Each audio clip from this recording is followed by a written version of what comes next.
Hey everyone, welcome to the second discussion for The Curse of the Mistwraith. Today we're discussing chapters 6 through 10. It's about 200 pages in this volume and a lot fewer pages on Steve's volume for some reason. Yeah.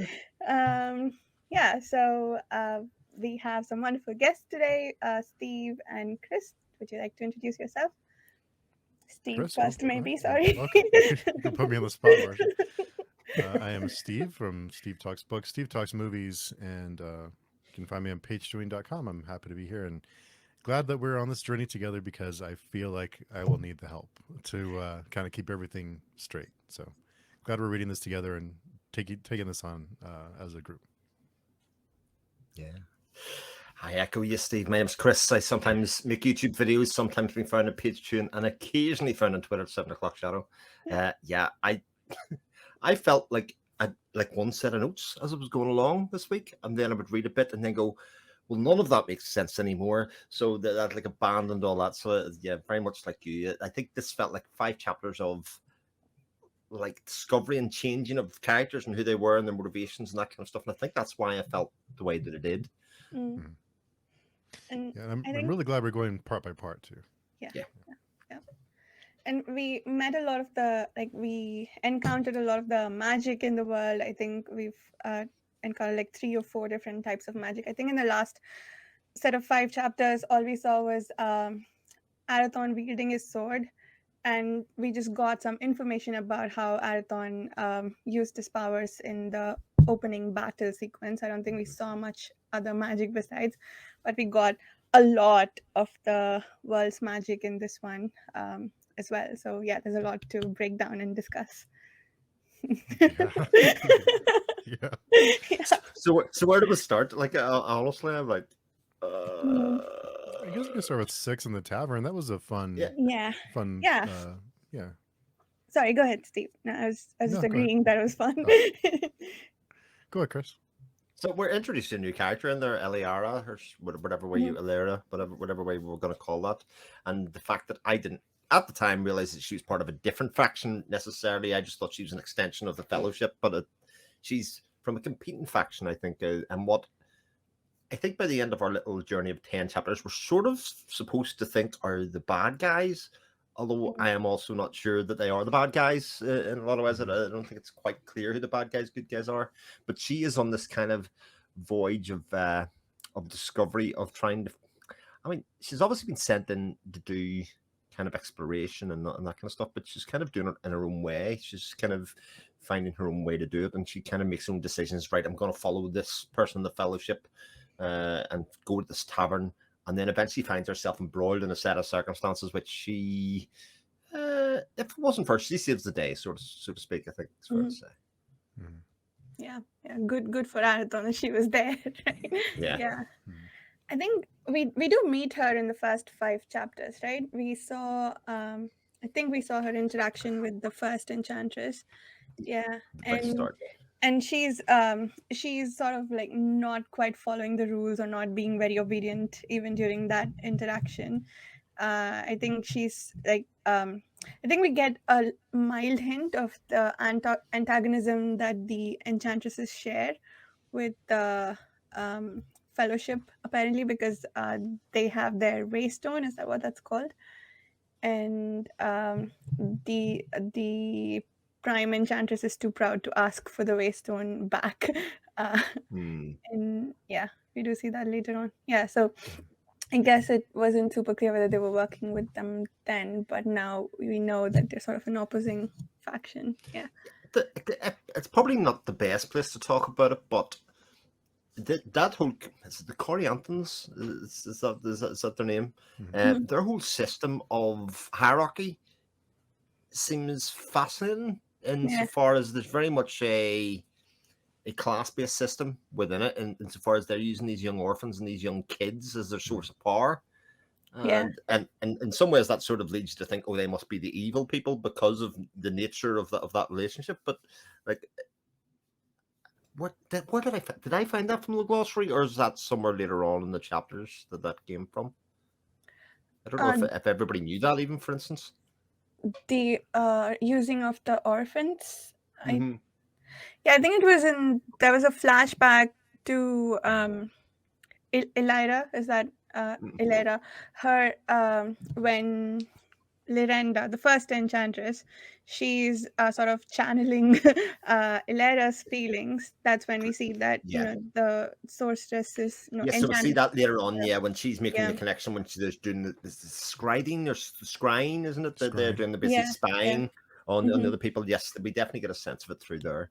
yeah, But I think that whole another really layered magic system. Like hmm not straightforward as far kid born with powers, kid powerful, kid can do stuff. yeah, That an awful lot of fantasy series seem to do. This one's very much, oh no, you fit within a system. Hmm. yeah, yeah.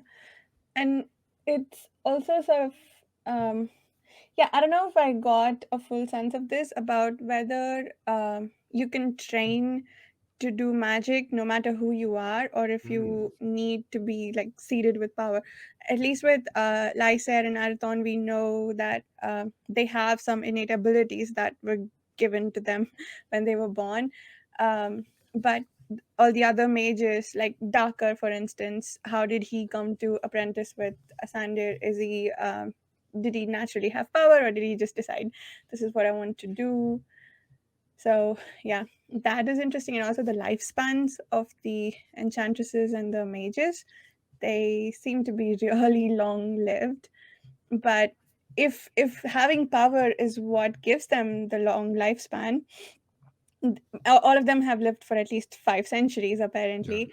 But did the mages in Rawin, is that, yeah, the splinter world that Arathon and Lysa came from, do they apparently don't have similar lifespans, right? Because Arathon gets very upset when he realizes he's going to live for 500 years. So,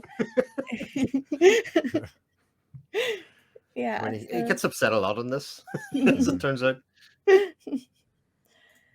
Which I think yeah, he direct. does get. Yeah, And, I think it's in direct contrast to the idea that, like I had said last week, that after 5 chapters he appeared like the mature one, even though in yeah, age he wasn't. Whereas the next 5 chapters kind of went ahead and kind of disproved that theory in an yeah, awful lot of ways. He's impetuous, he's kind of willful, he's for kind of not reasoning and thinking things through, doesn't really know his place, and sort of feels to me at the start that he wants to push the boundaries. He wants to see, if I do this, what way will people treat me, or what way will it affect the world? Which yeah. I don't know whether we like as a reader, or whether we dislike or distrust it, or what it really does. Mm, yeah, Yeah. yeah. It was a shift for me for sure. Sorry, Steve, you were saying. No, no, go ahead. Yeah, it was a shift to see the serious nature of Arathon. Like we've seen him so far, maybe grieving and thinking about everything that happened back on his world, and then now he's off in taverns trying to make mischief and getting willfully captured by the clansmen. And yeah, he does a lot to, and a lot of it seems to be, I mean, in some ways, it's very similar to what we've seen before, because we see at the beginning of the book him saying, just provoking Lysair to, see if they just kill him and like get it over with. Now it is, to test the limits of his freedom. If Asandir means what he says Mm-hmm. about, just do this one thing for us and then I'll let you be. And yeah, so I guess it's sort of similar to what we've seen before, but I guess it's scaled up a little bit, the levels or extents to which he will go. And I really love the magic system, just the way it's described, and it just seems very like part of the world. It doesn't seem like a separate thing. But I love all the powers and kind of the way it's described. It has a very like epic Mm, fantasy feeling to it. It feels very yeah, smooth, very, I don't know. It's something about the way it's described. It makes it sound really neat. Like it's, I want to know more about it. yeah, yeah. Mm, we I don't. feel I feel part of that is the writing style, though, isn't it? Hmm. It's very much, it's going to sound like a criticism, but nothing's described simply. Yeah. And I think that's one of its great powers, in insofar as they could just say fireballs come out of somebody's hand, but it's not. There's like a weaving to it. There's even a perception to it that sort of even comes out when Arathon's playing his Mhm.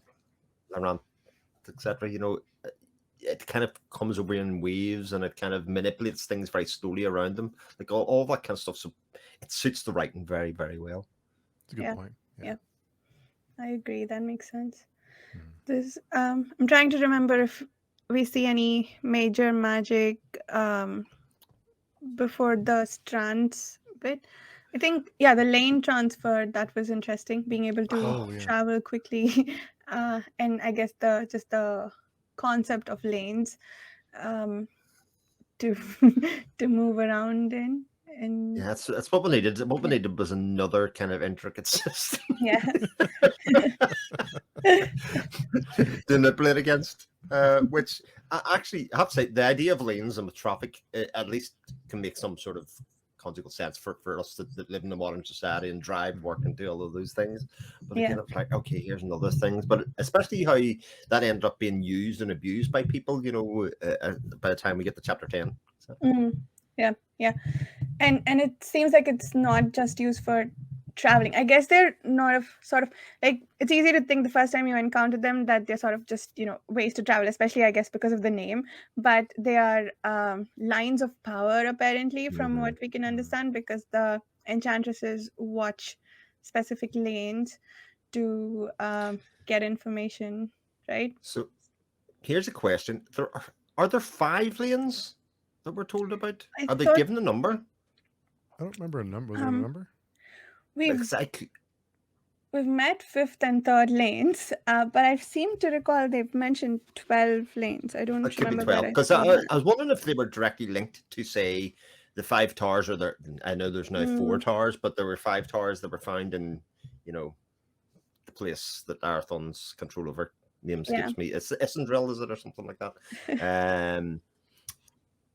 I thought maybe there is a link there, especially because they kind of use those emotions as one of the ways to travel, or to scry later on. When they use compassion as one of the ways to kind of to piggyback on Alera's emotions to then go and spy on Arathon and what they're doing. Very cool Yeah, that's concept there as well. Mhm.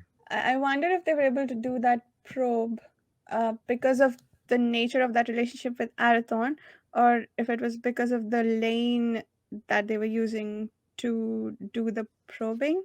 Yeah, Yeah, and it was that's the kind of. fifth lane. Yeah, so I Yeah, so think that's what I wondered, if there was a link between the lanes and the emotions. Maybe there's other emotions that open up yeah. other lanes, but actually those lanes actually are very much intrinsically. It would be an interesting question to ask somebody that have been right through the series or something, or save for Johnny to kind of say, are we supposed to make that link yet, or is it like not even correct? I I have the number 12 in my head. I don't remember where I got it from. I think Asandir mentions it at some point about when they do the lane, just before they're about to do the lane transfer, I think. Could be that many. And I there was trust your memory much better than mine, Varsha. That's for sure. Yeah, me too. she shouldn't.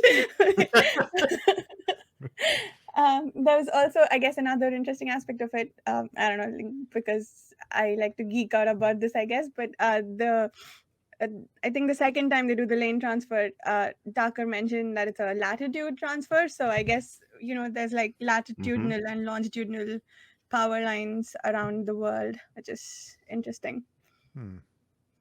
Yeah. Hadn't thought of it. I had totally missed that as well. So yeah, this was my second second read of this section. Next week I'll be as lost. It does feel that a reread of sections is kind of necessary as you get a bit more information about how the world works and kind of the structure of the world and kind of how everything navigates and works together, that actually rereading the previous section would actually make much more sense again. I think that's definitely true. And I guess we should mention. I'm sorry, Varsha, go ahead. No, go ahead. I was going to quickly mention, we did get word from Janny that the glossary is 100% safe. There's no spoilers in it. So anyone listening, it is safe to check the glossary. What I would say, as somebody who usually never goes near glossaries, like as like a badge of honor, It's sort of like, I don't need no glossary. I'm smart enough to be able to navigate this without it. I would definitely recommend using the glossary because actually, as soon as I started to, I actually was able to even place people an awful lot better in relation to each other. And I think even that in its own right really helps with the read. And also the I guess the curses or swearing that they do, like at mercy and Darkarons, angels. There's also a mention of the this side of the wheel, which I guess I am trying to remember what that's a reference to. I think I saw a reference to that somewhere in the glossary about the Fate Master's wheel, I guess, or maybe it was one of the angels. Anyway, that was fun to look up, and I think I don't think they play a big role in the story yet, so I think they just add to the lore to look up those swear at least all the things they swear by. Looking them up in the glossary was a lot of fun. Yeah, It I'm does bad about beg, checking glossaries too. yeah, it does beg the question because, like, I was reading this thinking this is kind of dense and so layered, right? That, and I haven't read it, but it does make me think of the way people describe Malazan. But Malazan seems to be like it resets the thing every now and again. Is there like a common language? Because this one feels additive and layered, definitely, insofar as a bit more. And hopefully, by the time we get enough information, we'll be able to make sense of and actually, there'll be more things to play with in the world. Then, is Malazan like that, or is Malazan, a bit more kind of standalone, kind of reset as we go along? Because I know the cast of characters is an awful lot larger for that, whereas this feels more consistent. I'll go with Varsha. I mean, you're more experienced in that one. So I think there's a few different reasons why Malazan is overwhelming. One could feel overwhelming. Sorry, I don't want to make a gender statement, but is the first the first book, you just meet a lot of terms that you don't understand, and you just have to like patiently wait for to see it in more context that it won't necessarily be explained, but you might see the words in other contexts that you can then follow along and figure out. And I think we're starting to see some of that in the second half that we read here. And then the other aspect is like this really huge cast of characters, and every book you meet new people, and I'm given to understand, I'm only 8 books in, but I'm given to understand even as far as the 9th book we meet a lot of new characters. And Oh my if god. you're which I think Chibi told us last time, that the characters we meet in this book, that's pretty much who we stay with throughout the series. So in that sense, it might be different. I think, the world is vast in Malazan, and I think I sort of get the sense of that here as well. There is a sense of vastness to this world in terms of just how much power the Fellowship sorcerers wield, and how big Lyser keeps saying his inheritance is compared to, he came from a full-sized world too, and apparently he owned a significant portion of it as the ruler, but that pales in comparison to this world. So we get the sense of vastness, but it's just a different feeling, or like different reasons to feel that way, I think, in my opinion. Yeah, so it does feel very different for me.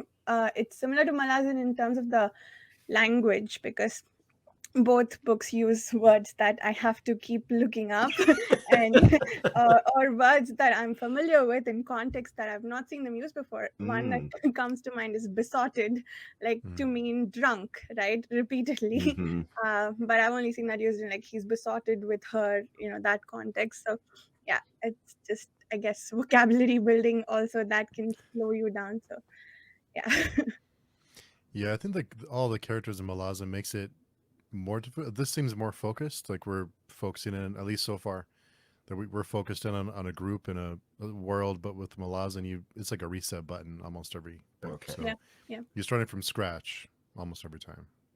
Yeah, I'm mainly just asking to draw parallels between obviously the mythos and story of this, and then something else that other people might be familiar with, and actually, for myself, trying to make sense of actually where this fits sort of within the fantasy space. Yeah. I think we're definitely being eased into it a lot smoother than with Malazan, because in Malazan, like Varsha said, you just get dumped into the middle of it, and it's like figure it out. But in this series, we're kind of eased into it. We start learning bit by bit, and we get kind of like bits and pieces, whereas with Malazan, it's like just like dumped on you. Like, Yeah. figure it And out. and it's almost sort of explicit in this book, I think, that we'll get explanations later. And maybe with Malazan, like I love the series, so this is not a criticism, but like maybe with Malazan it's more of a, I'm not sure if I will get an explanation later on, like at least not an explicit one. Here I feel like we might get explanations later, because like maybe because of some stuff that's already happened, like we are told what Elaine is the first time we encountered it, and like the detail with the casting of the strands and things like that. So yeah, I guess just different, layered and somewhat difficult, but different ways for me at least. Yeah. Cool. I guess, sorry, go ahead. I was going to say the character I really thought was the most interesting in this whole series of chapters was Dakar. Because Dakar, up to this point, and even up to the end of chapter 6, I would say, is just seen as a bit of a drunk and a bit of a lout, and kind of somebody that is there for his visions and visions alone, and we has no other real use. Yet in certainly subsequent chapters, we see that there's very much a hierarchy within the Fellowship, that he's very much the apprentice of Asandir all the time. He's very much, that's who he is. That's who he's seen sort of as an underling. And I sort of feel like when the new princes come in, that it sort of reorders for him anyway, the kind of hierarchy and where he sees himself. He's not at the bottom anymore. He's sort of a bit further up, and that kind of assuages where some of his temperament comes from, and his change of temper and his frustration and all of that kind of stuff. So for me, he's very central in like the change of what has happened from the end of chapter 5 to now the end of chapter 10 is where he sees himself, and the way he starts judging people, and especially Arathorn. Yeah. I was trying to wrap my head. The first time I read it, I took really long breaks between chapters for some reason. But I couldn't remember why Dakar treated Arathorn poorly or like thought poorly of him. And I think now I don't. When I was rereading the first few chapters, I think just at the very beginning, something Asandir says makes him conclude that Arathorn is sort of a shady character, and he sort of keeps that I guess assumption about, right? He doesn't change that very much, and I suppose Arathorn is also contributing to it by running off to taverns and by being insolent to the other Fellowship sorcerers, who what's his name, Dakar has learned to respect. Like he's in that hierarchy and he's showing respect maybe, and he doesn't like that Arathorn is not demonstrating the same respect, perhaps. I don't know. Yeah, it just, the first time around it felt somewhat unwarranted, but I think this time I kind of see it's just like the clues are very subtle, I guess, the reasons that Arathorn gave him to dislike him. Yeah, especially I didn't understand at the end of chapter, what was it, chapter 5, I guess, when Arathorn pulls out his sword and therefore defeats the dragon-like creatures, and and Dakar's telling Lyser, "Your turn will come too." He could just be comforting him, but he's also expressing a clear preference to Lyser, right? Yeah. He it's so interesting because it's very high moral ground for somebody that spends most of their time drunk. Even the tavern scene where everything's going to happen. Arathorn pretty much could have died, and he's been in a stupor for most of the time. Yeah. But interestingly, I think when it came to the part where they ask Arathorn to basically give up his power, and be for Dakar to channel through him, to deal with the meth snakes, which is just snakes on drugs. He doesn't see the value in that, because I think that's basically been his position for many years. Well, of course he did it. That's what his role is. So whereas everybody else is kind of going, but you've got to give him credit for that, and Dakar is basically the only person that doesn't. He's like, no, useless boy. Yeah. Yeah, I'm trying, and he feels unhappy about having to do that. I think he feels unhappy about how easily Arathorn trusts him with his power, I guess. Yeah, that whole sequence was interesting to me. I didn't fully understand what was upsetting Tucker. Or yeah, Especially because the likes of Lysair and Ascendir are very much, no, look at the state of him. Like he slept for days and days here because of the toll that's been on his body. He's sacrificed an awful lot without question, even though it's quite obvious that he has grievances or questions that he's not getting answered in the same way as Lysair is, maybe because he's seen the people, he's kind of seen the kingdom he's going to inherit, all that kind of stuff in like a tangible sense, and Arathon obviously hasn't. yeah, yeah. There was that there's an exchange with Sethweir, right? Sethweir. There's a V in his name, right? Yeah. Severin, Severithan or something. Is that who we're... Sethweir, the keeper of the Tower of Althane. He oh, why did it keep bringing me back to? I think there is a line he says about maybe he wishes he didn't behave the way that upset Tucker. Yeah, Sethveer is the Yeah, name Sethweir. indeed. Yeah, but I thought again, very multi-layered and sort of setting up for the future. Very much about the relationships of who they are and kind of the way they see each other. Which is they haven't known each other that long, really. Even Asandir and Dakar don't really seem close for an apprentice kind of master relationship. Asandir seems very aloof all the time, seems very hard to read for others, but seems to also be the daddy who's in control. Yeah. And that's really interesting because apparently the relationship has gone on for at least a few centuries, right? Yeah. Yeah. Oh, yeah. So there's no giveaway that there's a bond there between them other than they have been traveling together and kind of even the times they've often been off doing their own thing. Dakar obviously in the bar, but Asandir off doing whatever it is that he's doing. Even at the start of chapter 6, we're just kind of told he's off doing other things, which I'm sure we'll get filled in on. But the fact that he does realize and knew about what happened at the tavern is kind of telling at the end, because I think we as the reader are like, oh, maybe he doesn't know, that was a lucky escape. But actually it seems like, as most of those kind of characters, those father characters, they sort of do know what's going on a lot of the time. Yeah. And I think for Tucker, we also see some things that I think so far, what you said, right, that we aren't expected to respect him too much because he's drunk all the time. But there's, I think, 2 or 3 glimmers of like more, I guess, depicting him as a more serious person. I think there's one line that says outright that he's being serious right this moment.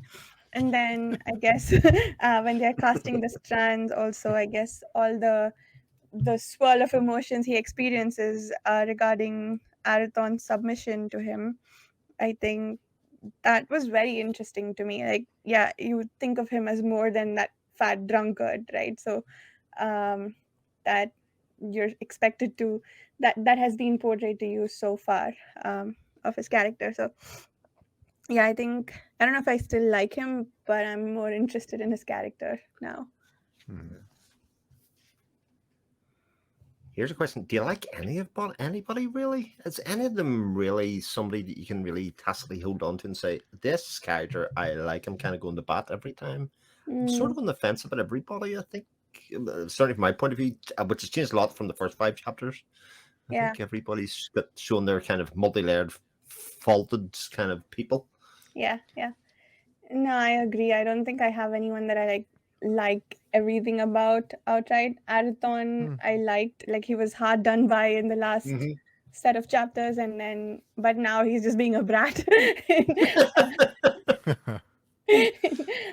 Lysair had some really interesting insights in this set of chapters. I thought, so like I found myself, I did not like him very much in the last set, or at least I didn't have an opinion of him, but now I found myself warming up to him a bit more.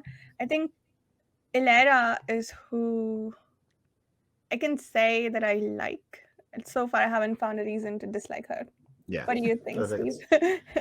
I don't know if it's because it's like one of the first characters we were introduced to on the boat, but Arathon has been my character of like I think it's because of that initial attachment. So Mhm. I've been kind of rooting for him. And I also like Dakar. I think he's an interesting character, especially the whole thing with the bandits in chapter 7. That was a lot of fun. Yeah. Yeah, yeah. This, yeah, he's sort of the puck of this series, isn't he? He is, yeah, he is, yeah. He's kind of like the comedic relief almost, like the Yeah. I don't know, something to lighten the mood. Mm-hmm. Yeah. Yeah, yeah, That's a very good way of putting him. Actually, very much needed as nearly the. He's sort of the reader in some ways, in that he sometimes goes here, but what's going on here? Insofar as he's maybe been in a drunken stupor, just come around and kind of went, "What have I missed?" You know, what's been going on here? Kind of rubbing his eyes, like, So well, what's going on? yeah, what's going on? What's he still sleeping for? I did the same thing as him. Yeah, interesting. But Allura, is sort of the the common good character here, insofar as that, she went there inquisitively, but actually has developed a fondness. I think it's it's been called for Arathon and his character, and yeah. maybe extends a bit beyond that, and that people are going to use and abuse, and actually to the point that this is a bit more than what she led on. We Mm, need to investigate this at this stage, and her how much she wants to lie or tell us about that whole Mhm. incident. yeah. And I think what I liked about her is like in the opening, in the first time we meet her, she's like, why are we being so unreasonable about this aspect of our, I guess, I don't know, of our organization. And then she's off doing her own thing. And then she is open to reinterpret or re I guess rethink her assumptions about the fellowship sorceress, right? Like whatever she inherited from her superiors, she sees the contrast. And um so I like that. And then Mhm. when Asande tells her, don't go in the opposite direction, don't go hating on your superiors because of what you see here, maybe they have similar reasons. She's, sort of imbibing that feedback, to use a term I hate. uh, and she yeah, she's absorbing that and like trying to be a better person over it. So like Mhm. all the things we've seen her do so far, like those are things like that I really warm to characters who do those things. So I guess that's kind of why I like her so far. Just questioning assumptions and being feeling free to challenge them and off doing her own thing. Yeah. Hmm.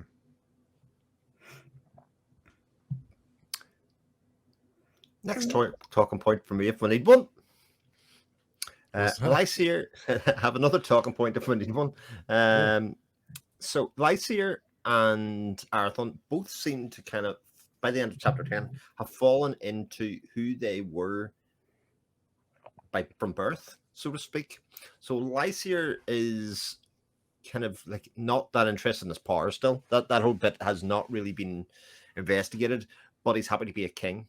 He's happy to do the ruling part and the kind of fight the battles of the people and do all that kind of stuff. And part of this is obviously discussed with the fellowship, etc. Right? That's who he is. And Arathon is going to be the bard, which Mhm. is the thing that he's sworn off and to do. And again, they're quite happy to let him go off and do that.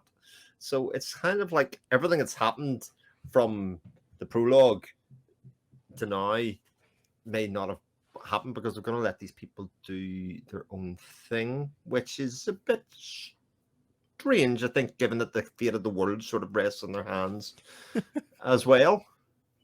Yeah. It it does seem like the fellowship has at this point decided to at least interfere in not letting them do that to a certain extent. Mhm. Like they want to somehow force Arathon's hand and make him king of Mhm. Rathane, right? And uh, as a counterpoint for Lysair, they aren't going to sanction his inheritance, right?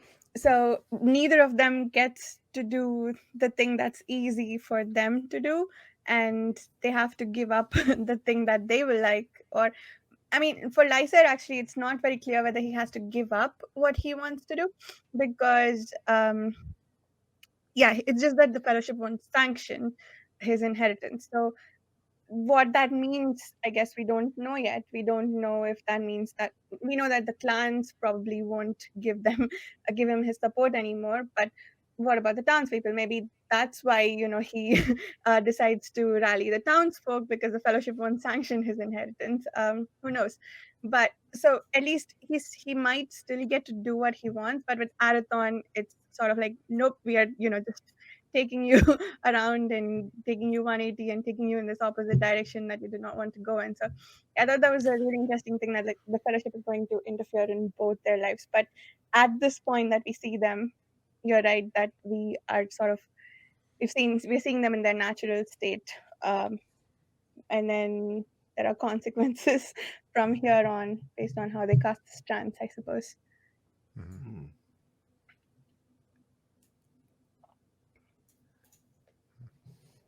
I'm trying to see any other. I'm looking at my notes for other things that. Are we still talking chapter 6 or Um. are we... Yeah, I don't know if Oh, we've okay. moved on. I feel like we went a bit over the place, but This yeah, isn't we my were fault. focusing. No, No, it's I good. It's think good stuff. that's how. I Yeah. just didn't want to jump ahead if we were still if you guys had anything else on chapter 6.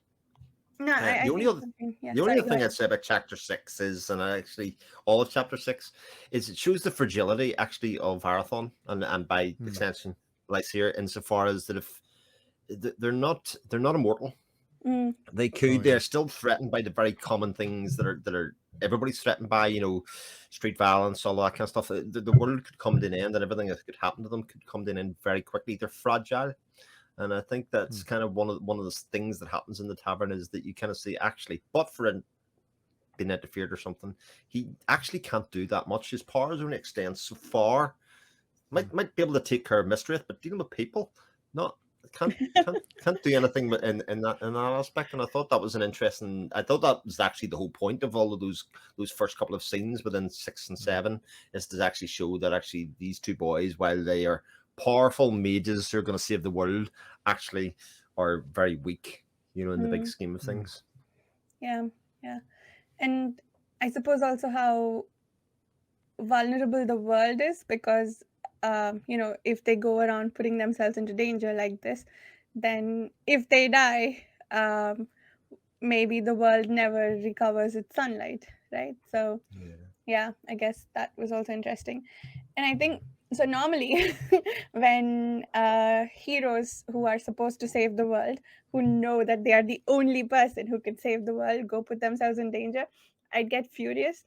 But in this case, I feel like, Arathon's not attached enough to this world. He just came here. He was one exiled here. And then, he had his memories messed with by the sorcerer. It's unclear to him what his place is in the world. So this one, I almost empathized with him for behaving in this way rather than, like my usual reaction, which is like, what are you doing? The world depends on you. You kind of wonder if they're ready though, right? It seems like Mm, they may be the people to do it, but would they be able to do it right now? It doesn't seem like yeah. they're quite ready yet. That there's still some growing and learning and honing their skills, and so it seems like if they are the people, they couldn't do it right now. They have Yeah. to grow more. Yeah, and that is really interesting because I think, the place where we stopped, it sounds like they're already trying to defeat the Mistwraith. That's right. And Yeah. Hmm. yeah, that is a little strange to me that they waited 500 years and they wouldn't take the time to maybe train Lysair a bit more. Arathon seems to be in control of powers, but what about Lysair? He doesn't seem to be able to do a lot with his powers. Maybe he doesn't need that, but yeah, the lack of training in that, yeah, that's really interesting to me. Why the urgency, I suppose? Why not, give at most, like, how long has Arathon been training? 25 years. That's how old he is, right? He must have been training Mm-hmm. 15 years. Could could they have done like an accelerated training of Lysair to get there? Maybe, I don't know, or maybe they didn't need to, just raw power, perhaps. No, nobody seems to care. They're much more concerned with putting him on a throne and kind of getting the people to rally around him and kind of being this figurehead. Yeah. And if not him, then one of his, or that idea that, okay, well, if not him, then he needs to have kids, and then Mm. we'll manipulate those kids to kind of do what we want them to do as well, which I Yeah. thought, again, is a really interesting take on the hero kind of journey. Insofar Mm. as, well, we just need their bloodline. We just need Mhm. kind of who they are as a family to fulfill the prophecy. We don't actually need these two idiots Yeah. in their own right, you know? Yeah. I kind of wonder if it was just desperation that they're finally here. Okay, let's go now. Mm. Like we don't Yeah. want to wait anymore. We've been waiting all this time, so let's go. Like Yeah. let's go do this right now. Like they were just so desperate and so eager to have this happen that they don't want to wait a minute. They just want to go. Yeah. Which doesn't, I don't know if that's the best approach, but Yeah. For such a long-lived, far-seeing organization as the Fellowship, that does feel a bit short-sighted. But I don't know. Maybe we'll get an explanation later on, because it's also unclear right now. Like they don't know enough about the nature of the Mistwraith to even like cast foresee the future with it. So if they don't understand, and a few of their Fellowship sorcerers have been hurt in trying to, I think Traith was injured when trying to stop the Mistwraith from coming into one of the gates, right? And so like they could be in danger. So what have we done so far to make sure that the princes don't get injured in the process? Maybe the casting of the strands gave them that information. Perhaps maybe that's something we don't know yet. Yeah, there's so much about the world that we don't know as a reader, but it feels like the people within the world who should know what's happening don't know about. Like I sort of feel like the Fellowship have had such a control over the world for a long time. They feel like the world is theirs to control, you know. Mm. And so far as, you know, well, what's going to happen? That they have that meeting, you know, they'll use the drug to see into the future and see what's going to happen. Said, right now, but know this. What are we going to decide is going to happen now for the whole world? You know, Yeah. it feels like that has been in their purview for an awful long time, and I think what we probably find is that because there are aspects and things that happen outside of the Fellowship, that actually their ability to control everything is not as strong as they would necessarily hope or think.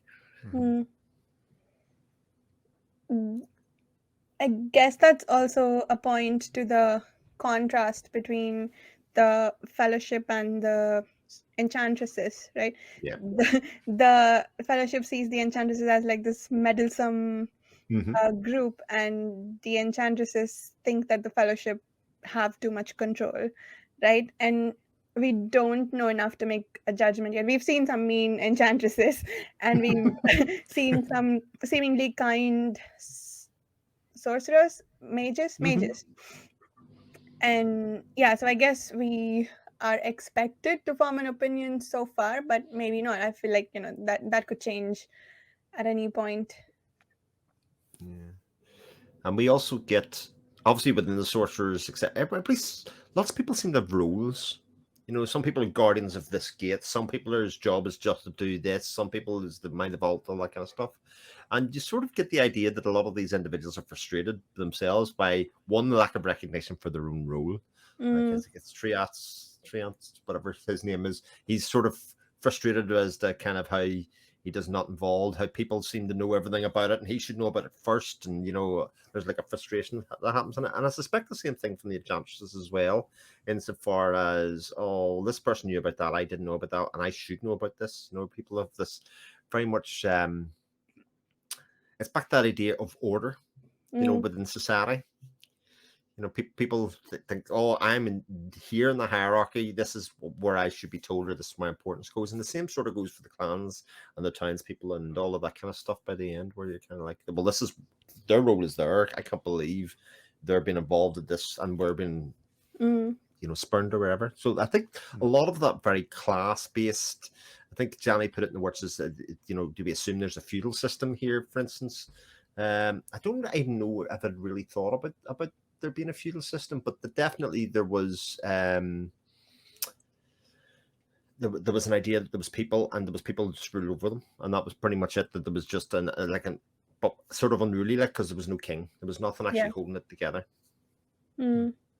Yeah, yeah, yeah. I agree. I don't know if I necessarily thought it was a feudal system, but I think there's clearly a, what is subversion the right word, that the barbarians are the nobles and the Oh, townspeople are Mm, the, I guess, non aristocratic folks mhm, who are currently in power, and the barbarians are like the dacoits, I guess. uh mhm. yeah. hmm. It's a weird name for leaders though, isn't it? Barbarians, because Yeah, barbarians obviously Yeah. yeah. usually means something completely different. Right, yeah, yeah, the use of that word is interesting. Yeah. Yeah, I guess um it has a connotation of a lack of refinement, right? Like lack of Hmm. appreciation for finer things, or that you live in the wild. So I guess we've taken sort of like one aspect of that definition and used it to label the clansfolk living in the wild, perhaps. mm, I'm trying to think. Oh yeah, so you mentioned the bloodline earlier, Chris. Yep. So there was an interesting statement, I believe. Asandir at some point says that Arathon has inherited the compassion of his bloodline, which is very Hmm. interesting to me, because like I feel like that has philosophical implications in this world, right? Like you inherit something like compassion. If that's something that you can inherit, then lack of compassion also is probably something that you can inherit. And so like I guess the conversations around the morality of actions and free will and stuff that you can infer from that are very interesting. I'd like to see if that plays out. It was that really revealing, or again interesting, because again I'm still very much interested in building this kind of character space of who Lysair is, a person, who's Arathon is. And Asandir makes this thing where he says, Arathon, a lonely boy raised in the company of elderly mages who had all loved him at a distance. Hmm. He had Hmm. grown without a mother's affection, but hereditary compassion had turned him in from resentment, which is pretty much what you said. And he readily forgave what he did not understand and defined his joy through his competence. Right? And I sort of feel like that has already happened in here when they asked him to be the vassal, Yeah. for the power, and that it kind of went, right, okay, it doesn't kind of matter where I sit here at the moment. This is what I'm needed to do. I'm competent in this area, and this is what I can do in the short term. While I figured some of this stuff out and find out, you know, who needs me, who wants me, who am I responding to. But I think it's part of where his anger comes by the time he comes Hmm. and sees the kingdom that he's about to inherit. Hmm. And so then like the Wrath and Ruin in comparison to, sorry, to Lysair's one, which is very vibrant for the people, all of that kind of stuff. Hmm. Yeah. Yeah, I'm not sure. Chibipo, if you can hear us, I can't add you because your mic. It looks like your microphone isn't connected. So if you can hear me, I just can't add you to the stream because this says device is not connected. Sorry, Varsha, go ahead. Yeah, I was gonna say, I think that's really interesting, what you said, Chris, because I think, based on something that Arathon says later, this him offering himself up as a vessel in the, you mean the when they try to defeat the snakes, right? Yes, In indeed. that Yeah, yeah, yeah, instance, yeah. yeah, I think what he says later on, when he's all nice to Asander and he's no longer in a foul mood, this was actually a test of whether Asander will let him do this, right? Like, I think he's cheerful later on and forgives Asander for whatever he put him through earlier. But now, but that was as because that was as an outcome of what happened during the during when they try to defeat when they try to kill the snakes, right? Because he says, I wanted something to the effect that, if he put himself in danger, like basically put himself in risk of being destroyed utterly, if Asander would let him do that. And so I think what happened later for me is a bit more of an example of this, about readily forgiving what he doesn't understand. Um, or maybe at that point he's understood and is ready to forgive. Yeah, I don't know. But I thought that was interesting later on what he said. Hmm. Yeah, I think the background of who Arathon and Lycia, I don't think I was really prepared for how the background, etc., would play so much into the future, if you know what I mean, in terms of writing and in terms of characterization. Normally normally authors leave these kind of stories so that it's very clear to see who's good, who's bad, and it'll be very simply kind of laid out, oh, they're angry because their mother left them when they were young. That's pretty much it, and that be done with it. Where obviously in Lycia's part, he's more than that. He was raised to be a king. He was raised, with a father who sort of kept him at arm's length in some ways. And it seems like every chapter we get a little bit more of who these people were and the way people see them, and I think it's really, really interesting. Yeah. It's not clear cut. It's not just, this person is behaving this way because of that one thing that was Yeah, exactly right. Yeah, one thing defines them, which obviously isn't the case. Yeah. And I guess, I'm also really, I think, sorry, I'm maybe picking up a topic that we already covered, but how Asandir and Sethway think about Arathon with so much compassion, I think, and they tell Dakar to not be too judgmental. I thought that was interesting too, like that fits with our earlier assessments of Arathon so far. Hey, GB Poe. A wild Chibi Poe has entered the building. Hello, and I am so very, very sorry. I took up on house sitting for some friends for their spring break for their cats, and I was sitting here right before getting ready to join, and then I apparently fell asleep in the chair. And I looked and I was like, oh, that's not good. And now I feel terrible. And I am so very, very sorry. As somebody that's 45 years of age, that is a constant threat in my life. Right about the same. And I was just like, I popped up and I was like, oh, it's 1:50. And then trying to figure out, because I'm using their computer, why it wasn't letting the microphone work and wasn't seeing it at all. But I refreshed and it does. So, all right. Well, enough about that, though. Where are we? I sort of fumbling. Could tell, but... fumbling in the dark. Yeah, we have been obviously talking about a lot. These 5 chapters or so have been going long, and kind of feeling like things are constantly moving. I think between the character interactions, in terms of where the hierarchy of people sit, and the relationships that already exist, and the people that are in the different factions, how their kind of hierarchy works, and kind of what people's intentions are, longer term. I think, as we get the kind of the middle of the book, kind of think, right, what are people going to do? What are they capable of doing, etc.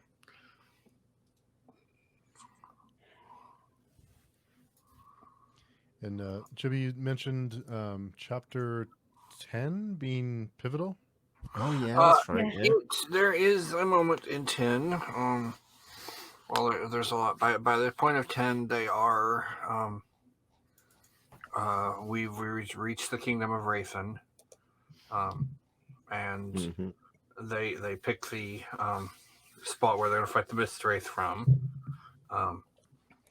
And then we've seen them a couple of times before this, but our favorite enchantresses who've been sort of following along decide to do a little bit more than follow along. It does not go well. And it's actually a pretty cool moment, but our prime enchantress, she does not react well to, I guess, shall we say, being upstaged at all. And that will be important, to say the least. Okay.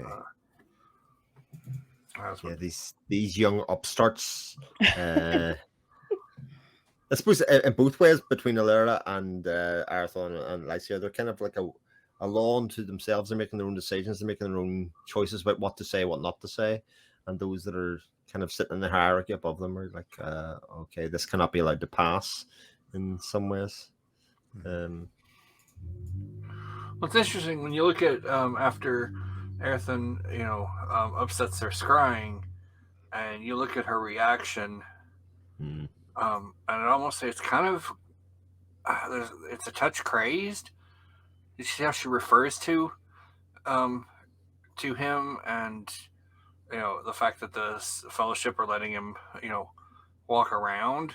She calls him an abomination. Yeah. It's kind of like, wait, what? I mean, I can understand being annoyed because they you know uh, did a thing, but abomination seems kind of strong. She says that because of his ability to perform elemental magic, right? Mm-hmm. So And that he's been trained as a mage as well, and she's just like mm, so like She she's didn't. afraid of his power. Yeah. um yeah, it's What? like whatever he did, she's just like it came at her left ways, and she's just Mm, Yeah. completely. Whoa! No! No! No! No! No! No! No! This cannot stand. mm, Yeah. So again, the natural order has been upset by these new characters, so to speak, like Arathon, which again is interesting because in the tavern, I mean, he was about to be stabbed to death or beaten to death. His powers didn't extend to influence over that kind of part of the world, whereas in this kind of scary magic side, he's very much a threat. Mhm. He's very much somebody that needs to be taken care of, or an abomination, as you say. Which I really like that it's he's not all powerful. Yeah. He has certain things he's good at and certain things he's not so good at. No, I mean it's like it's an impressive stunt, but like with the have you covered? Yeah, I think you have the whole bit about when they're casting strands and the after the bit with the snakes. we didn't talk about that in detail, and I think Johnny Woods Mm. has a few talking points for that scene as well. So Okay. we should talk about that. That was a really cool sequence. Um, it was one of those where it's like you see a little hints of it here, but like Asandir and you get the hint that like with Dakar's perspective as they're manipulating the power and everything. It's like what? How powerful are these guys? Mm. Yeah. And like certain things that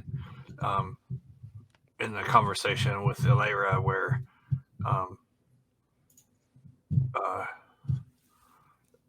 it talks about the brothers and and he says she achieved what the seven could not, and she says is that possible? And he's like, and he kind of sidesteps answering her. Mm, Where he's like, what is possible does not always concede with what is wise. So it's like it's a could not, but mm, I think I said it in the last one. We've really only brushed the surface, but they walk very slowly, very softly. mm. Um, and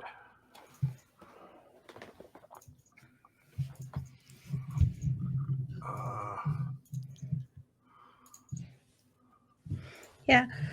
You mentioned scale of power, I think, or maybe I'm using Chinese term for it. But basically, I think when they cast the strands, we also see, I think they mentioned like plants, individual people, everything that can affect the outcomes. It wasn't super clear whether, they cast every single um, aspect of the world into the strands, or if only the relevant ones are taken into account. But either way, that's got to be a very large number of variables to. That's a very big machine learning model. yeah, if my memory serves on that, it's anything, um, basically anything with an Etheria that they have a name for, with a Mm. name with a capital M, Oh. a capital N. So Mm. that's pretty much everything except the Mistwraith. Mm. That's why they're so Interesting. blinded by it. Do people's capital and um, not sure if this is going to be a spoiler already if you tell us, but do people's names, is that their capital N name as well? Like Arathon's capital N name is Arathon, or do they have different names? Like I'm trying to remember some other books that do that, where the real name is not the magic name is not the given name. It's not a magic name as the given name, as far as I can recall. Hmm. It's like Got it. within the realm of mage side or whatever. It's like the name is just the stamp of totality of who you are. Mm. And obviously, it might as experiences change a little bit, but it's more of a yeah. Mm. Um, let's see, what other thoughts did I have here? I had some, and I guess again I am so sorry. And I had lots of stuff I wanted to talk about, and I blew it. It's okay. Yeah. We probably didn't cover it the way you would have anyway. So yeah, I think I think we can talk about everything that you wanted to. What were thoughts like? I put this in the comments a little bit, but with the almost with the way Erethan and Lysair find their um, interactions with the townsfolk in Clanborn. We had the little. They both got the same little brief introduction at the horse fair, but then in Erdane and the Pass, we get a very different, different but almost identical uh, introductions for them from opposing sides, where Erethan gets inadvertently stumbles into um, the bar, and someone hears him speak, and the next thing he's trying to not die as these people are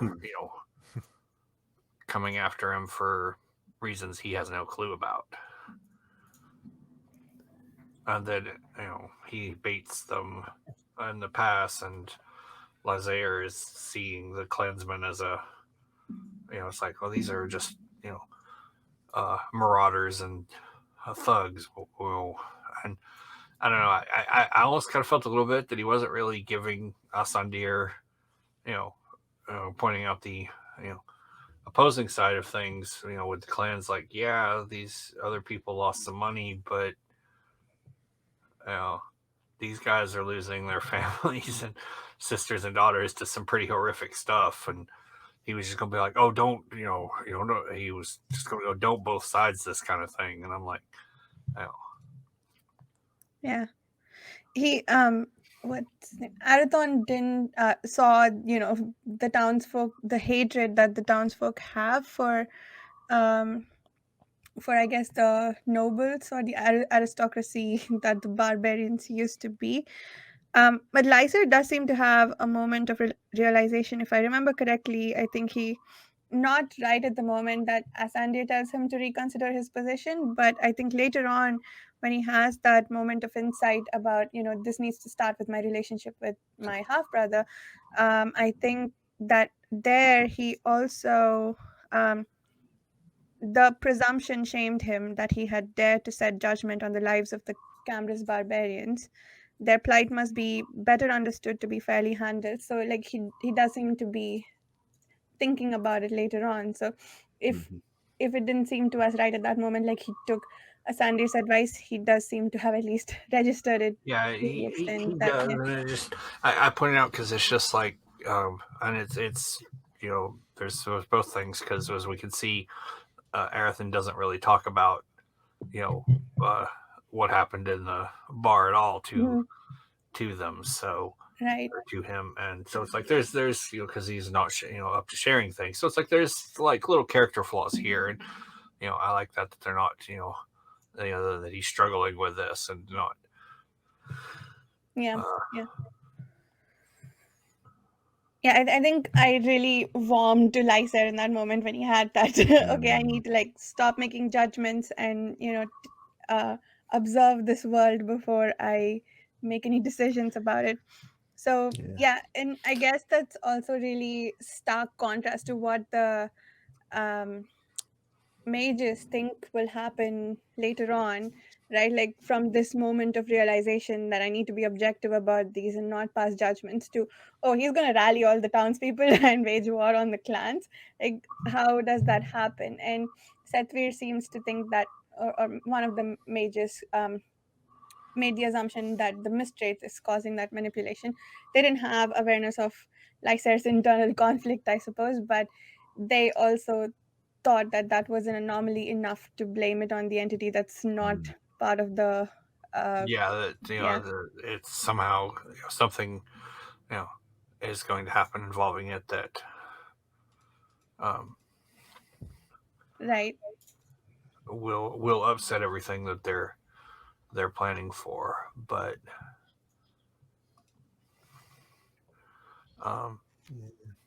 Uh, It's sort of interesting. I think I've said this before that again, Lysair kind of makes those judgments or that realization, and he kind of goes into that I'm a king. I was born to be a king mode, and this Yeah. is that he's got a responsibility for people and doing whatever else at that stage. And regardless of whether it's the Mistwraith or anything else, he believes that that's an area of comfort for him, Yeah. or Yeah. that he knows what he's doing on that. That he doesn't need a Sandir, he doesn't need those other people around him to help him achieve that aim.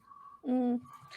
And I think he also turns an assumption that I had when I was reading on its head, that his choice to be king rather than study his magecraft, that felt like a sacrifice the first time we encountered it.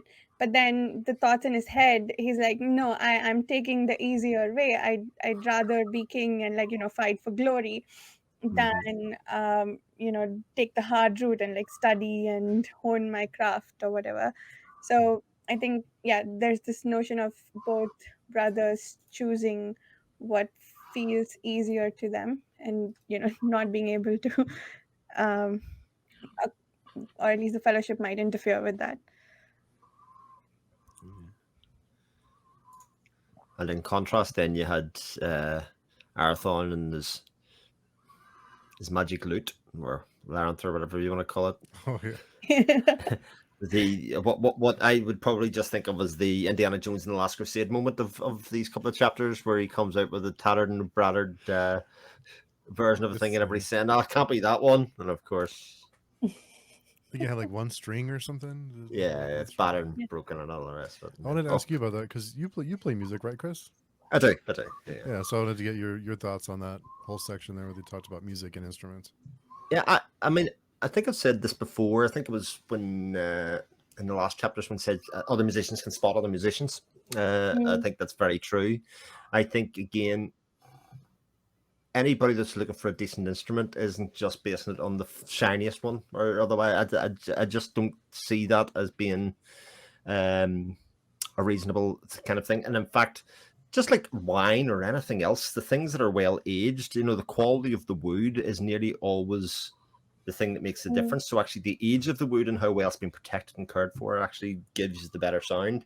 That's why people pay millions for really old violins, regardless of their sort of current status, because the quality and age of the wood and the sound that it produces has actually been so honed and aged, and sort of has that lived in feel, I think, that a lot of people have. So I think all of that was really consistent. It was like it's somebody that was in that kind of thing would search for something out of that and say, actually, this feels good in the hand, the touch, regardless of what it looks like. It feels like somebody used this or was crafted in a way that this shiny one maybe doesn't.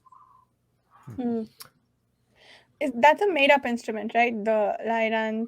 It's not. I tried to Google it, and it only showed up on the Paravia websites. I think it's a lyre, basically a guitar of some sort. I think is what I had kind of taken it to be, but I didn't Google it to even see if that was a 14-stringed instrument, commonly played by bards in Aethera. There's so 14 stringed, so 14 pretty fancy 14 guitar there. strings. Wow. Yeah, so 14. I think what 14 strings basically says is a very complex instrument. I think that's really what you're trying to communicate when you say some of there's that many. I can only be played by an expert, so probably for that reason. Which would be interesting to ask Jenny, because obviously Jenny's an artist don't know if she's a musician, that kind of stuff, but whether that was part of her thinking when she was kind of putting that kind of mythos together. Yeah, that's really cool. Oh, And I wonder if it's played like a guitar, because at some point I remember they said that he lifted up to his shoulder, so like yeah. it can't be played like this, no? Well, but the thing of it could be played kind of like that, I suppose. So it is Oh, sort I of on the see. shoulder. I mean, Does yes, go ahead. anyone have a hardcover of? Steve was showing Yeah, there. he was putting it up. Yeah. Well, there's that one, but the or actually not the hardcover, the second book in its paperback form, original mass market paperback. Might have to look the picture up, but there's There's a picture of one there. If only one had a copy of the hardback. Actually, the first hardback is I see it. I has find a cover, it. Yeah. but you can see him playing the what I believe is supposed to be the labyrinth on the original mass market paperback of Ships of Marior. Yes. Yes, Yeah. I see it. It's pretty big. I mean, it's almost cello-like in some ways. Yeah. Of that, I will say I managed to find a hard cover copy on Amazon, so I don't know what artwork I'm getting. Oh, you found one? I found one, yeah, secondhand. Says it was very good condition, but we live in hope. Fingers crossed. Yeah, I think these ones, I got one hardcover used, and that one seemed all right, the used edition. Sometimes the very good labels just lie, but nice. Oh, That's nice. the hardcover doesn't have that, right? That's the US mass market paperback thing. Of him with a bow. The one piece of art we're looking at here, and I'll put that in the chat. Yeah, it's US paperback, apparently. Nice. Yeah. Johnny's okay. website. Yeah. Okay. Yeah, There's the full piece of art on the. Yeah. Look how good condition it's in. It's thick. Irony, Jason, Steve. No, I know. It's cool. It is very good. It is extremely good. Do we know what instrument Johnny Worth plays? I'm trying to see the mapping.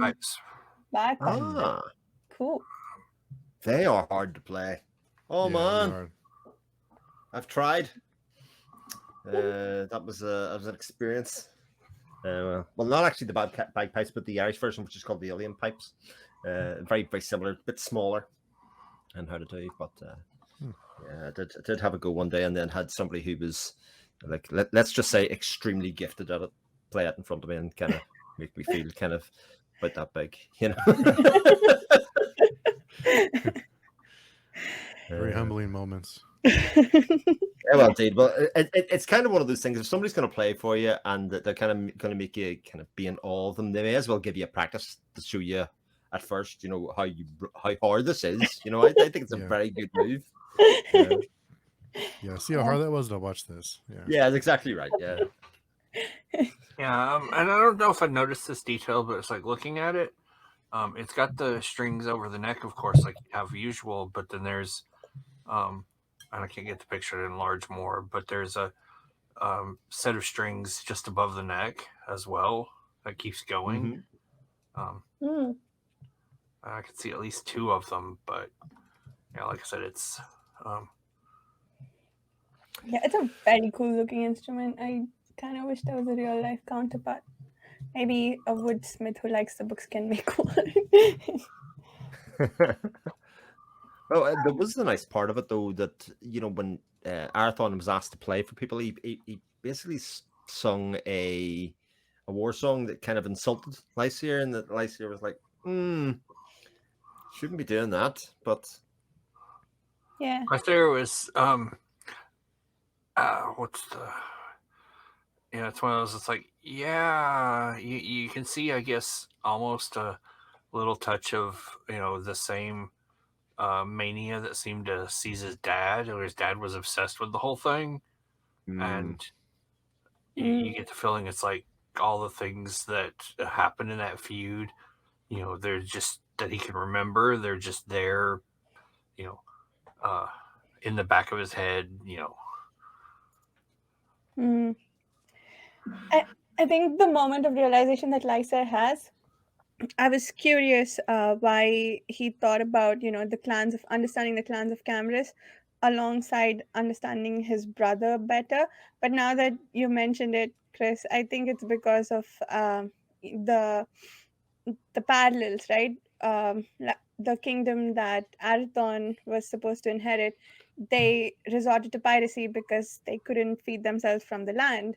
And similarly, the clans of Camrys, they are barbarians and they are resorting to stealing and thievery because of like whatever they are forced to deal with because of being chased out of their homes. So I think there's a very similar parallel there. So I think that's really clever to tell us about that in Lyser's insight. So that's really cool.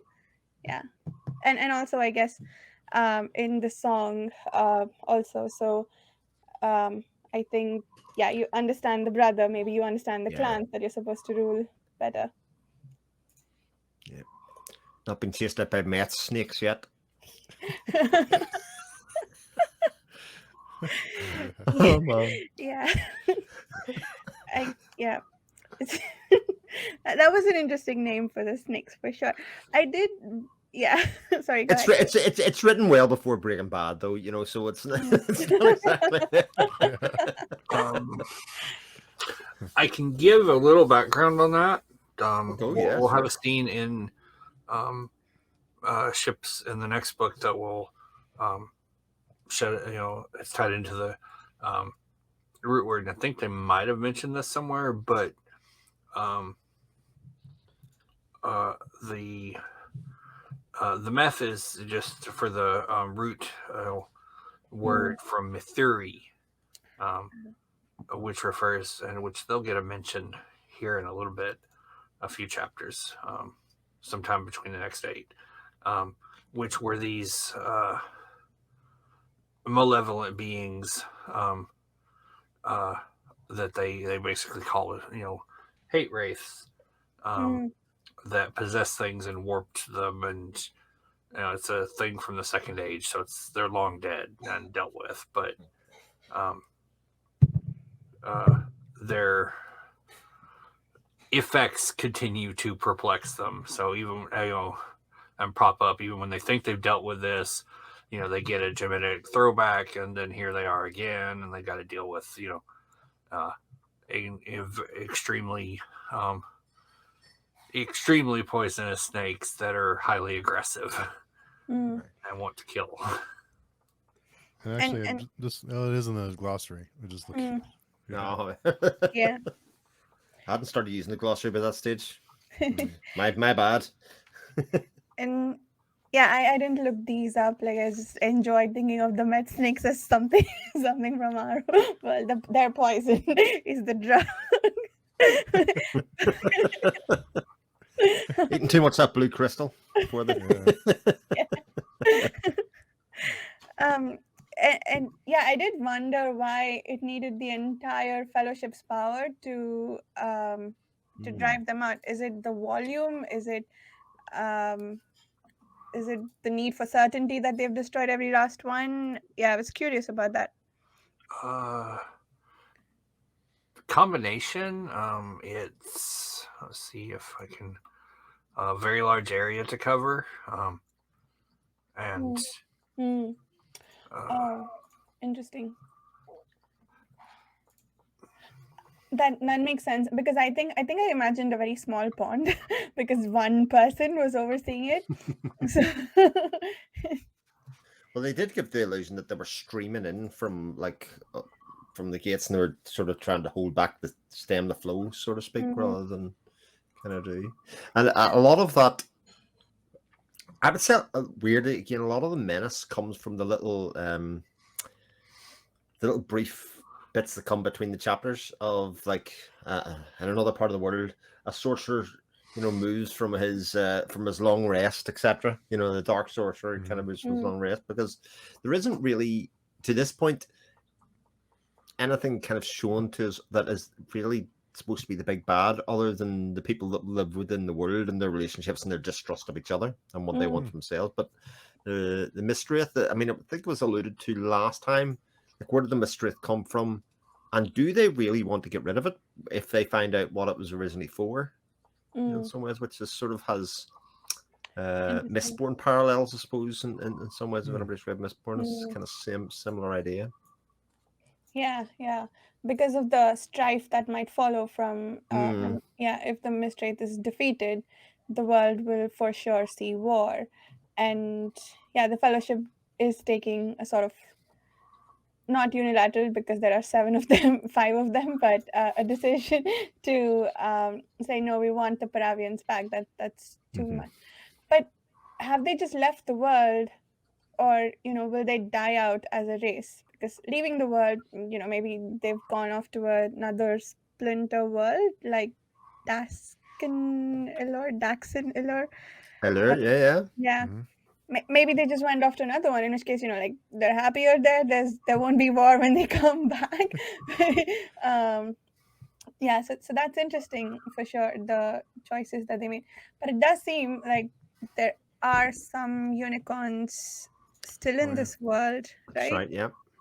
It's this world. It's not another one. The last triad that we see on a faraway isle doesn't say anything about a different world. Amid waters never charted. Okay, that makes sense. That's why they were never found. That will come up later. Mm-hmm. I won't say when or where, but it does. And an answer of what the Mistwraith is will partially come up in this one, but you'll get more details in the next book. Okay. Yeah. Okay. It seems like, so we know that this book is its own arc, and then we'll start another arc in the next one. So at first sight, it felt like, okay, we're done with the Mistwraith at the end of this book, but but also, based on the casting of the strands, it seems like it'll have long-term effects through, like, maybe the rest of the series is a follow-up to whatever happens in this book. Like, the outcome depends on the defeat of the Mistwraith here, or how that comes about, perhaps. Yeah. Whether the Mistwraith was needed to stop something else worse happening, or otherwise that kind of classic, why did you just do that? Why did you get rid of it? Yeah. We will see. There was a question in Jani's notes about what might lie behind the guardianship of Verane's guardianship of the Myrtlewain Mire. Yeah. So, without knowing anything, like, honestly, other than the big bad hasn't been shown yet, and the fact that they keep on throwing Davian's name out there again and again and again and again and again, as kind of, at least he's not about anymore. I wonder where he might be. That's what I would think is possibly the sorcerer waking up and stuff, something like that. Would be my first guess. As the sorcerer waking up? Interesting. I think I missed that bit, but yeah, that's really interesting. It was in one of those little, the 3 points between the chapters. I think it's the one between 9 and 10. Oh, or or it might be the one at the very end of 10. There's a sorcerer sleeping inside. Yeah. Yes, indeed. That kind of one. I think there's one there, and I was like, interesting. Oh, that's really cool. Because my interpretation of that was one of the Fellowship sorcerers was sent to find the Paravians. Mm-hmm. I thought maybe he got injured in the process and he's under sleeping spells for. But maybe it's the turned evil sorcerer and he's being kept under sleeping spells for I So he mean, doesn't I've got to say, call the me dark damage. evil sorcerer is never actually said. I don't think in the books. I think it's me kind of positing that in there. But I'm just always looking in fantasy books for the big bad, maniacal, person that's well intentioned but kind of went off the rails somewhere. Sorcerer. Yeah. That's the best one. Davian, yes, they refer to him as a betrayer, and he obviously disagrees with them, or went against them for whatever reason. We don't really get much, other than that he apparently did something, that uh, caused the source, the rebellion, and beyond that, they were like, that's all we know. You are, Varsha, just about spot on with your thought about the sorcerer in the cave, though. That was when I first read it. I'm like, oh well, I know who this probably is, because they're like, yeah, they were explicit. They're like that, Davian's still around somewhere, because they don't. But the only one that they referred to as was like, well, we don't know where he is. He just went up and vanished. Was the other one Salatus? So. Why he's vanished? Are the unicorns holding him captive? Is he just voluntary? We don't know. Yeah. Damn unicorns. I love it. That's so cool. I love unicorns. Yeah, I don't recall reading a lot of fantasy with unicorns. I'm really excited to see more of them in this series. I think the only go ahead. Sorry. I would totally read a fantasy retelling of My Little Pony. I'm just putting that out there. Just as an aside, and I watched a bunch of stuff, but yeah, you're talking about My Little Pony. It's like, yeah, if you ever watch or any of that, you're like, wow, this is an absolute death world that these ponies live on. Between that and the Care Bears, like I grew up with the Care Bears and My Little Pony as like a two-hander. When He-Man wasn't on, that's what you're left with, and It was fine. I have a certain fondness for both of those worlds. Beggars couldn't be choosers, right? Exactly. It was something. Especially when you just had to stick with what was on TV at the time, Steve. As you probably know, you didn't just go on the streaming and go, let's watch all that He-Man again. It just wasn't on. Yeah. So. Ooh, there was one thing that again from Jani's note, sorry, that the man would not stand here who did not choose Kartan first, and Arathon's response, the bitterest enemy is myself then. I thought that was very interesting when I came across that section as well.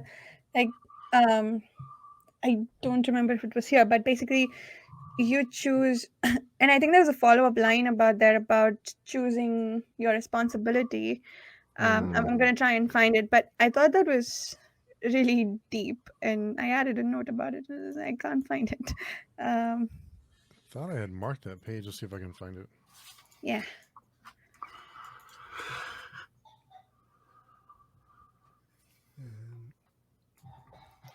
Yeah, and it is very clear that everything that happens, it's just kind of, I needed to fill the end of this paragraph. I'll just read it like this. It's very clearly thought out.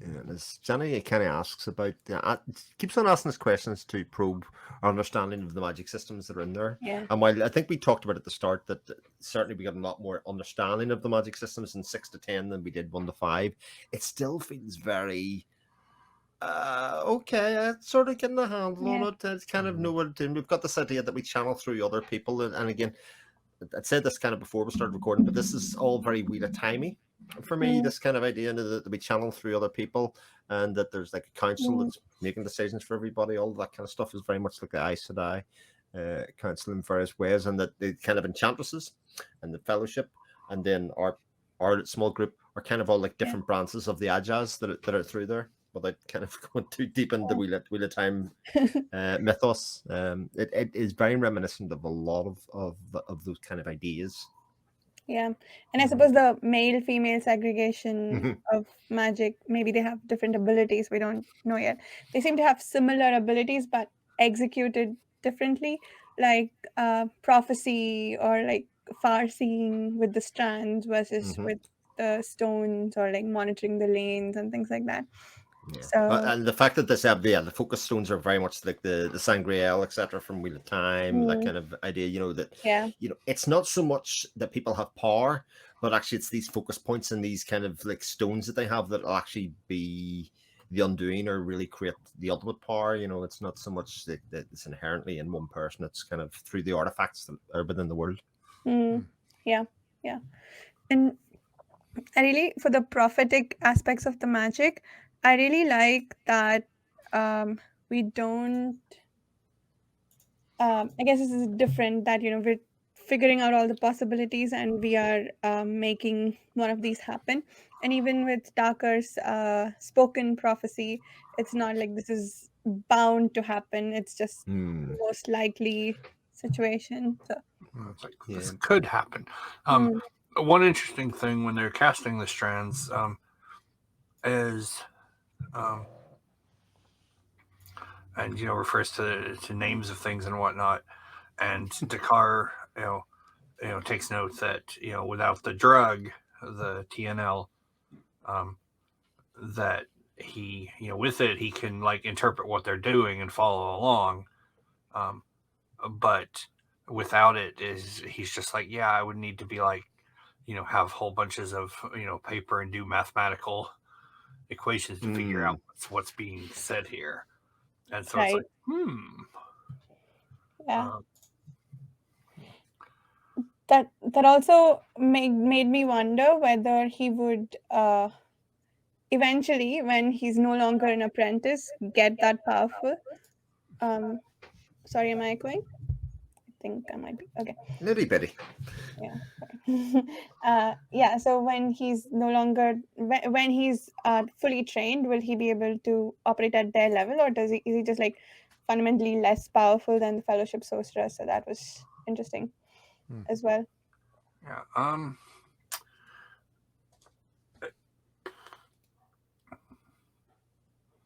I think too a fair bit of it with him is also just um, because he's uh, several hundred years old at this point by his own admission, um, but he's also kind of set in his habits. So Mm, would I he see. ever be as strong as one of the seven? That's a very good question. Yeah, Uh, that seems like a really long time for someone to apprentice. If Hmm. Arathon has been trained in about 25 years, maybe, he's maybe he needs more training to be up to par with the fellowship, but yeah, centuries long is still a long apprenticeship, I guess. yeah. So Yeah. he's one of those. It's like there's I guess hidden depths there. He's absolutely more capable than he appears, Mm, but he's also he's a a grumpy drunk alcoholic, as it were. Yeah. oh, I couldn't find that, but I'm trying to find the Kartan code to see if I can trace it back from there.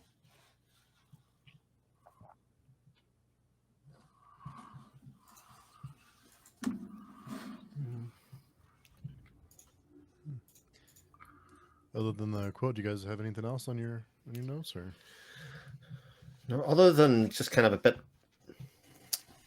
confusion is the wrong word, but trepidation is the kind of where we're going with some of Mm, this, and it was a nice place to end because it did feel like things were happening at the end. The fact that they were dealing with the Mistwraith in some small way, and it was starting out they were having some sort of effect in the world, and also that the factions were kind of pushing themselves more to the fore. So kind of like the enchantresses were like, oh my god, we have a. It's almost like again Rand as being this channel of man. This is an abomination, mm, as you quite said, Mhm. Varsha, and then obviously the clans and the townspeople kind of setting off saying, actually, these people we thought they were going to be great for everything, but it turns out they're a threat to what we have going on here. yeah, yeah. I think One thing that I wanted to discuss, like maybe the last thing from my notes, was the manipulation that Asander resorted to in the end by saying, "Oh, it's so pretty here. You want to see? You want to take a look?" And then like not. And then at Ithamon, like they're absolutely suffering, both of them, and yeah, I guess we see Arathon lose faith in Asander again at that point. So I thought that was interesting because of how bad Asander feels about having to do that. But also, yeah, the descriptions there of the unicorns and everything, like I highlighted entire sections. It was very beautiful, the writing. Yeah, I reread that and I'm like, oh man, that's it's a ties in nicely to some of the earlier stuff too, where Elara talks to him and I don't know, they're very gung ho about men did this and therefore men must correct it and whatnot, but and that we don't uh, where she remarks that he didn't manipulate her, but he easily could have. But I'm also like, I guess they're kind of sitting there. I guess,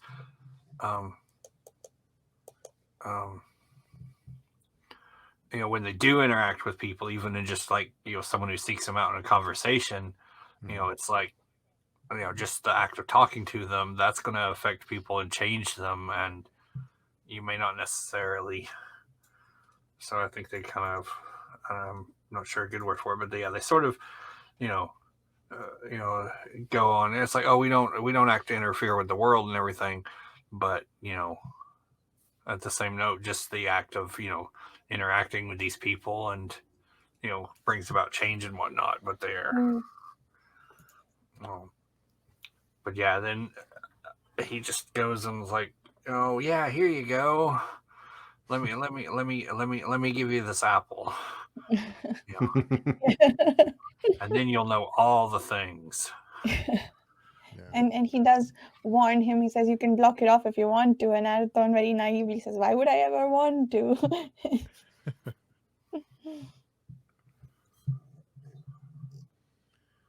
Cool.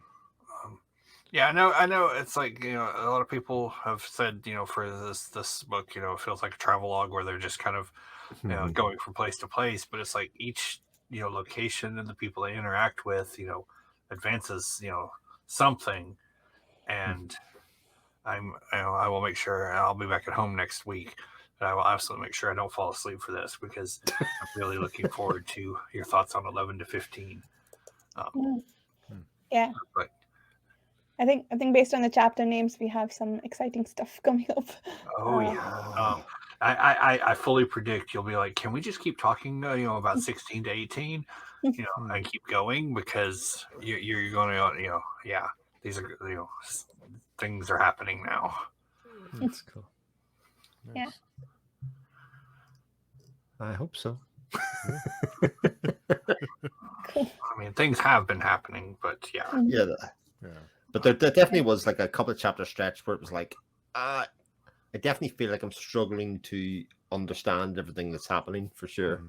I can see why, like, you would have got the 11 Varsha without being able to distill it that this, like, we're trying to do today. Yeah. To kind of go, okay, it like gives fresh impetus, at the end of this kind of run to go, okay, right, okay, I feel like I've got a better handle on it. Let's push on. Yeah, Definitely. yeah, that makes sense. I'm really glad for the discussion this time around. It's definitely enhancing the reading. Yeah. And I guess we left off where the brothers were trying to defeat the Mistwraith or making attempts at it, maybe at least trying to figure out how to. So I think the next chapter promises some exciting stuff. Yeah. Looking forward to it. Cool. All right. So we ready to do outros? Sure. Yeah. Who wants to go first? I guess. Maybe. Okay, I'll go first because I asked. Cool. Yeah, my channel is Reading by the Rainy Mountain, and ways to contact me in the About page.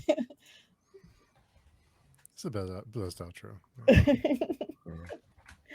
I guess we'll I'll go. go clockwise. Or no, Chris, you go first. Okay. Just go anti-clockwise. Just really break it up. My name is Chris Mullen. You can find me on my YouTube channel at my name, or you can find me on Twitter at 7 o'clock shadow or on the page Tune Forums. Nice. You can find me at Steve Talks Books or Steve Talks Movies or pagechewing.com. Yeah, and again, I'm ChibiPo. You can find me on Twitter, ChibiPo1. I have a little YouTube account too, but there's nothing there. So, but I guess if you message me or something on there, I'll answer. But Nice. Nice. Cool. Did you want to mention, Varsha, about next week and the new plan? Yes. So we're going to skip next week and meet the week after for chapters 11 through 14.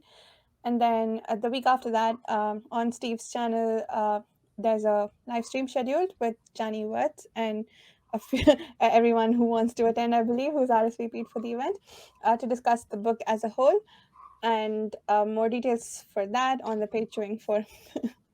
Perfect. Nice.